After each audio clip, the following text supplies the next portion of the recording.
My name is Dr. Debbie Harvey, and I'm the CRUK GP at Cheshire and Merseyside Cancer Alliance. This PowerPoint is around the PCN DES for early cancer diagnosis.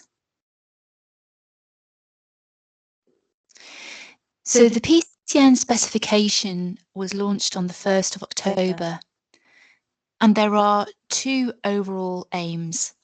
One is building on the QoF QI module, which has been described in an earlier PowerPoint, noting that that was amended in September, and improving the rates of early cancer diagnosis, which is reflected in the long-term plan, with the ambition to increase the proportion of people diagnosed at stages 1 and 2 in collaboration with the wider healthcare system. So there are three key areas that you need to be aware of.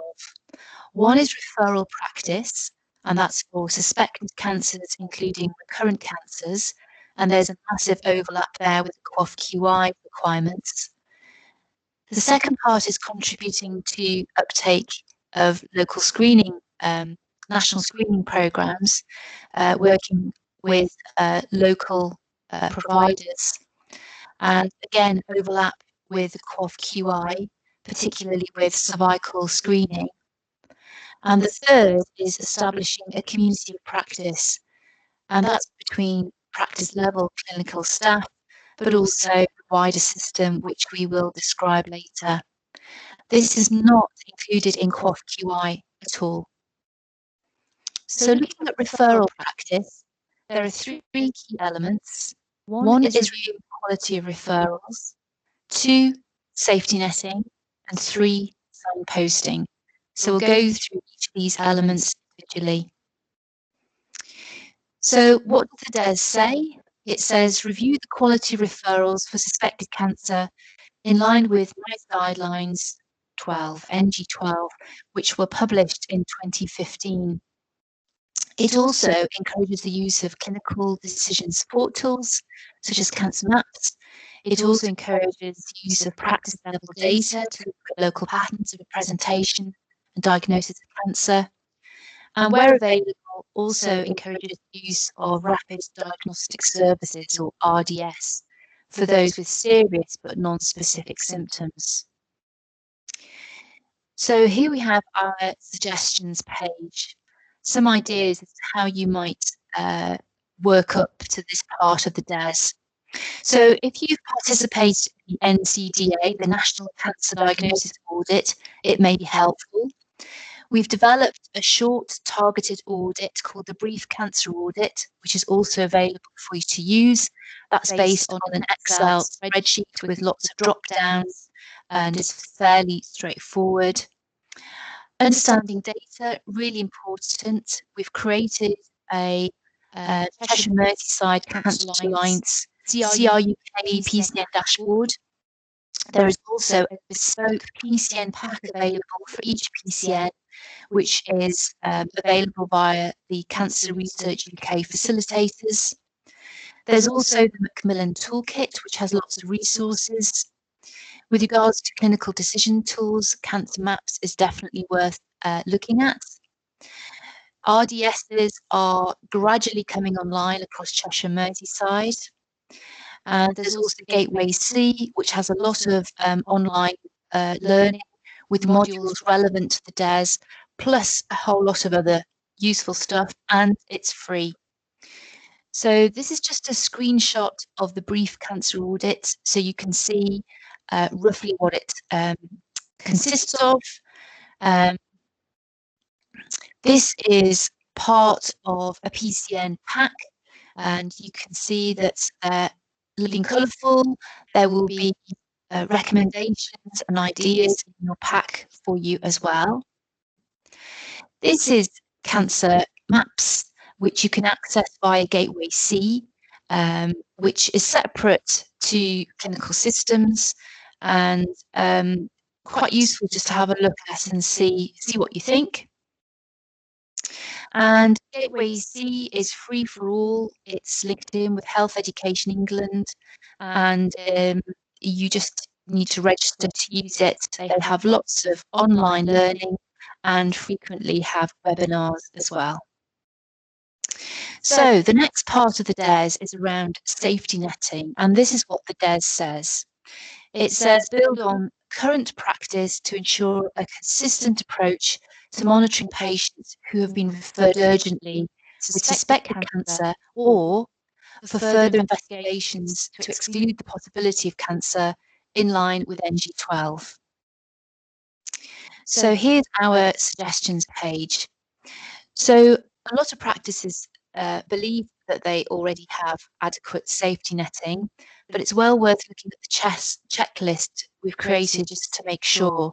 Make sure that your systems are sufficiently robust, that they can be interrogated, audited, and readily available for others to see as evidence. The EMIS Safety Netting 2020 template is available with online learning and IT support and ongoing quality improvements. So if you're using that, feedback is really important for the team. There's a safety netting PowerPoint video on the website, and there are lots of resources via the CRUK website along with the facilitators. So this is a screenshot of the safety netting template, and it just gives you an idea of what is included. So it's not just your 2-week wait referrals, it's there for suspected diagnostics, it's for cancer risk monitoring for those with low risk but not no risk. And following a pilot in 2019, it also includes equivalents for non-cancer urgent diagnostics and referrals. If we look at signposting, the DARES says ensuring that all patients are signposted to or receive information on their referral, including where they are being referred, importance of attending appointments, and where they can access further support. So again, have a suggestions page. There is, broadly speaking, a patient-friendly or supportive letter available on all systems, which should be printed off at the time of referral. It explains what a 2-week wait referral means, the timeframes. It should include expectations, safety netting, and local numbers, perhaps for Macmillan contacts. Resources are also available on the CRUK website. It's also important to look at creating local resources online, possibly. You may want to link in with your social subscribers and community navigators where they exist for those patients who may require a bit more in the way of support. So the second part of the DARES is to contribute to improving local uptake of national screening programs. And there are 3 elements to this. It's collaborating, it's building on what already exists, and it's focusing on an area where you've got low engagement. So moving on to the suggestions page. So there's a cervical screening toolkit and dashboard available via Public Health England. The link is there. It's important to look at your practice data and look at low participation groups. There's a potential to link in with public health driven initiatives such as the pilots being run by CHAMPS, and the future engagement with bowel and breast screening will be important as these come back online. So I would certainly at the moment focus on cervical screening because that crosses over with QOF as well. So this is what the cervical screening interactive resource looks like, and really easy to use. And moving on to the third aspect of the DARES, and that's supporting the delivery of the PCN spec through a community of practice. So that's looking very locally at peer-to-peer learning events, looking at data, trends of diagnosis across a PCN, and including patients who've presented repeatedly and those with a late diagnosis. There's then this broader engagement with local system partners, looking at patient participation groups, secondary care, Cancer Alliance, public health commissioning teams, etc. So a community of practice might feel quite novel to many of us. So it's worth just considering what the community of practice means really in its broader sense. So according to Google, this is a group of people who share a concern or a passion for something they do and learn how to do it better as they interact regularly. So there's definitely a level of learning in this. This definition reflects the fundamentally social nature of human learning, very broad. It can apply to a street gang whose members learn how to survive in a hostile world, as well as a group of engineers who learn how to design better devices, or a group of civil servants who seek to improve service to citizens. So moving on to our suggestions page. So the sorts of things we might be looking for are PCN peer-to-peer meetings, and we know that for QOF we need 2 of those as a minimum. Linking in with your CCG cancer lead. Across Cheshire Merseyside, each CCG has a cancer lead, and in many areas they will have been in post for a long time and will have a lot of knowledge. There's the interface work with providers, so that's secondary, tertiary care, and public health. Looking at education with colleagues, so webinars are becoming increasingly popular in the COVID world. Looking at collaborative work across PCNs, so PCNs need to link up, looking at CCGs linking up, and the Cancer Alliance footprint more broadly. I think understanding what the Alliance does is really important because over the coming weeks and months, we'll hope to engage more broadly with colleagues. And importantly, we mustn't forget our cancer charities.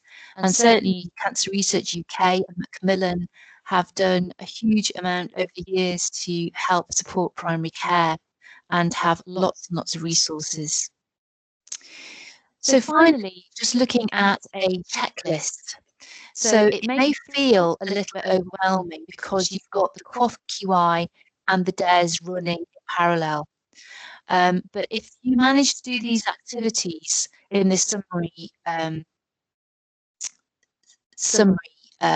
card, then you will hopefully manage to succeed by the end of the financial year, bearing in mind also that DES continue on afterwards.